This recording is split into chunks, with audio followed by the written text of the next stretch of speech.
बहुत जल्दबाजी है और सबसे ज़्यादा इनफैक्ट क्षेत्र की सीट से वो है विदर्भ में, नंबर 2 पे है वेस्टर्न महाराष्ट्र। और मुझे लगता है कि अभी तो आपने सही बताया कि यहाँ पर कांटे की टक्कर है और ये ट्रेडिशनली शरद पवार का बैस्टियन रहा है, लेकिन बीजेपी और अजित पवार को साथ मिलकर इन्होंने काफ़ी मतलब कड़ी टक्कर दे रहे हैं। बिल्कुल, पश्चिम महाराष्ट्र पिछली बार यहाँ पर किसानों से लेकर मराठा आरक्षण, मराठा अस्मिता सारे मुद्दे चले थे, लेकिन इस बार वो पोस्टल बैलेट और पहला रुझान महायुति के लिए महाराष्ट्र से, पुणे से। देखिए, जो पोस्टल बैलेट है वो टीवी स्टेशन के लिए एक बहुत बड़ा स्कैंडल है। ये 2015 के बिहार चुनाव में हम लोग देख चुके हैं, इसलिए दोबारा हम इस घोटाले में फंसने वाले नहीं है। अभी नया नया हरियाणा में भी तो देखा था।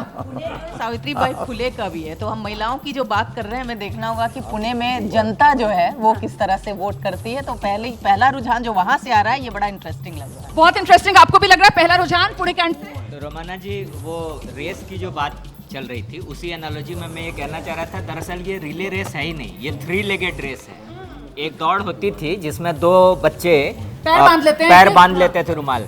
तो अपने अपने अलायंस में भी एक लड़ाई है कि कौन कितना अच्छा करेगा, और इसीलिए जो कहा गया है कि भारतीय जनता पार्टी ने इस बात पर बड़ा ध्यान रखा है। और खाता भी सबसे पहले जो रुझानों में खुल रहा है वो बीजेपी का ही खुल रहा है। पुणे कैंट, बीजेपी का खाता खुलता हुआ पुणे कैंट से महायुति को पहला रुझान मिलता हुआ अपने खाते में। हालांकि ये पोस्टल बैलेट की गिनती है जो बस अभी अभी शुरू हुई है। और लीजिए एक और रुझान अब मैं आपके सामने रखने वाली हूँ पोस्टल बैलेट से। ये शुरुआती रुझान आ रहे हैं पुणे कैंट से। बीजेपी के कामले सुनील आगे हैं, ये इस वक्त की बड़ी खबर मैं आपको बता रही हूँ। गोंदिया से कांग्रेस के गोपाल दास अग्रवाल आगे, गोंदिया से कांग्रेस आगे, और गोंदिया का इलाका मतलब विदर्भ वाला इलाका, और यही गोंदिया भंडारा खुद नाना पटोले वाला ये पूरा इलाका, और यहाँ से कांग्रेस शुरुआती रुझान पोस्टल बैलेट का रुझान उस पे आगे। बिल्कुल, और विदर्भ इनफैक्ट इस बार शायद तय करेगा कि जो चीफ मिनिस्टर है या तो देवेंद्र फडणवीस होंगे या नहीं, या नाना पटोले होंगे कि नहीं। इसलिए विदर्भ के रिजल्ट्स जिसमें बीजेपी और कांग्रेस एक दूसरे के सामने भिड़े, डायरेक्ट भिड़ंत है। लीजिए एक और रुझान आ गया है। गढ़चिरौली से भी कांग्रेस आगे है, तो यहाँ पर महायुति 1 और यहाँ महाविकास आघाड़ी जो है शुरुआती रुझानों में 2। ये नंबर अब तेजी से बदलेगा। देखिए वो रुझान जो है वो आने शुरू हो गए हैं, क्योंकि पोस्टल बैलेट की जो गिनती है अब वो रफ्तार पकड़ती हुई नजर आएगी। पोस्टल बैलेट की गिनती और महाराष्ट्र से ये शुरुआती रुझान जो आ रहे हैं, गढ़चिरौली हो गया या भंडारा गोंदिया वाला इलाका हो गया, यहाँ पर कांग्रेस महाविकास आघाड़ी को बढ़त मिलती हुई नजर आ रही है। उसके पक्ष में शुरुआती रुझान आ रहे हैं। पश्चिम महाराष्ट्र की सीट, पुणे कैंट की सीट, वहां महायुति बीजेपी के खाते में वो सीट जाती हुई नजर आ रही है। और इस बीच झारखंड में पहला रुझान, झारखंड का पहला रुझान जेएमएम हेमंत सोरेन की पार्टी के खाते में जाता हुआ नजर आ रहा है। झारखंड में बोरियो में जेएमएम के बोरियो सीट से जेएमएम के धनंजय सोरेन जो हैं वो आगे हैं। यहां पर जेएमएम के बागी को बीजेपी ने अपने पाले में लाकर टिकट दिया था। दरअसल वो बोरियो वाली जो सीट है वो पिछली बार जीते थे लोबन हेम्ब्राम, और उन्हीं के सामने धनंजय सोरेन को इस बार उतारा था जेएमएम ने। और झारखंड से देखिए किस तरीके से एक के बाद एक ये रुझान सामने निकल कर आ रहे हैं। पोस्टल बैलेट की गिनती शुरू हो गई है। पुणे कैंट से बीजेपी के कामले सुनील आगे चल रहे हैं। वहीं महाराष्ट्र की अगर बात की जाए तो गोंदिया से कांग्रेस के गोपाल दास अग्रवाल आगे बने हुए हैं। साथ ही गढ़चिरौली से भी कांग्रेस के जो उम्मीदवार हैं मनोहर तुलसीराम वो आगे अपनी बढ़त बनाए हुए हैं। तो मतलब विदर्भ से फिलहाल कांग्रेस के लिए ये 2 अच्छी खबरें आ रही हैं। अहमदनगर से एनसीपी शरद गुट के अभिषेक जो हैं वो आगे चल रहे हैं। झारखंड में पहला रुझान जेएमएम के पक्ष में आया है, बोरियो से आया है। और महाराष्ट्र में देखिए नंबर बदलता हुआ। महाराष्ट्र में इस वक्त महायुति और महाविकास आघाड़ी दोनों 2-2 पर। झारखंड के महेशपुर से सीपीएम के उम्मीदवार आगे चल रहे हैं। ये बेहद महत्वपूर्ण हो जाता है, क्योंकि यहां महेशपुर से तो स्टीफन मरांडी जेएमएम के बड़े उम्मीदवार वो चुनाव मैदान में थे। और लीजिए किस तरीके से ये तस्वीर बदल रही है महाराष्ट्र के अंदर। महायुति महाविकास आघाड़ी, फिलहाल महायुति 2 पर है, महाविकास आघाड़ी मतलब कांग्रेस गठबंधन जो है वो 3 पर है। और एबीपी न्यूज पर ये सबसे तेज रुझान अभी तो आ रहे हैं शुरुआती। पोस्टल बैलेट की अभी गिनती शुरू हुई है, और पोस्टल बैलेट की शुरुआती गिनती में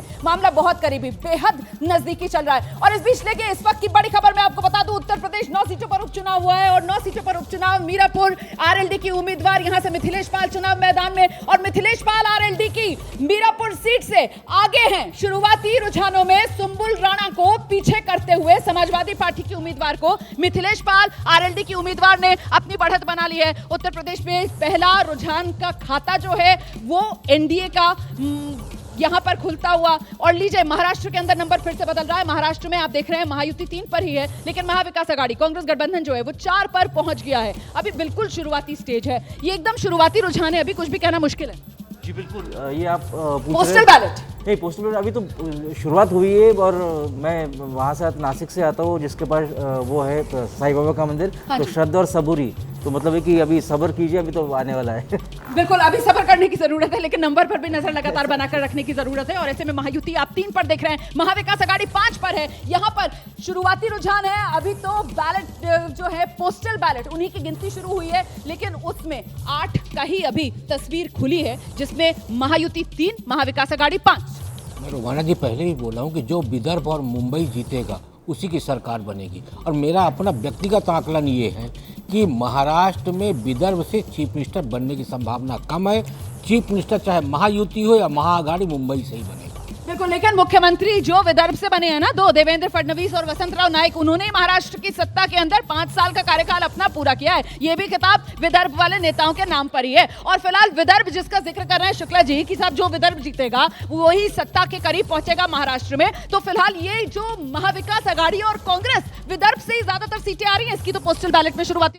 अभी थोड़ा इंतजार कर लीजिए। मैंने हरियाणा में भी आपके साथ यही कहा था कि 9:30 बजे के बाद हम लोग इस पर कोई फिलहाल रुझानों में टाई हो गया, फिलहाल रुझानों में टाई हो गया। महायुति 5, महाविकास आघाड़ी 5। उत्तर प्रदेश उपचुनाव, मीरापुर में आरएलडी आगे, और महाराष्ट्र के अंदर देखिए बिल्कुल बराबरी पर महायुति, महाविकास आघाड़ी। इस वक्त 5-5 का स्कोर दोनों का आप देख रहे हैं। झारखंड में बीजेपी जो है, गठबंधन बीजेपी का 5 पर आगे बढ़त बना ली है। उत्तर प्रदेश के अंदर 1 सीट का उपचुनाव का अभी शुरुआती रुझान आ रहा है, उसमें बीजेपी गठबंधन ने बढ़त बनाई है। महाराष्ट्र में फिलहाल बिल्कुल मामला बराबरी पर है, 5 महायुति 5 महाविकास आघाड़ी। और झारखंड देखिए 81 विधानसभा सीटें हैं, और यहां पर फिलहाल बीजेपी प्लस जो है वो 5 पर है, और जेएमएम प्लस जो है वो 3 पर है। एनडीए और इंडिया गठबंधन, झारखंड शुरुआती रुझान में एनडीए गठबंधन जो है झारखंड में आगे बढ़त बनाया हुआ है। महाराष्ट्र के अंदर महायुति, महाविकास आघाड़ी, फिलहाल बीजेपी गठबंधन, कांग्रेस गठबंधन दोनों बिल्कुल बराबरी पर खड़े हुए नजर आ रहे हैं, 5-5 के स्कोर के साथ। महाराष्ट्र 288 विधानसभा सीटें, और अभी पोस्टल बैलेट शुरुआती रुझान 10 सीटों के रुझान आपके सामने है महाराष्ट्र के, 5-5 के साथ दोनों गठबंधन फिलहाल बिल्कुल बराबरी पर हैं। कुछ भी कहना बहुत मुश्किल है, बहुत दिलचस्प ये पूरे के पूरे नतीजों के दिन की तस्वीर रहने वाली है।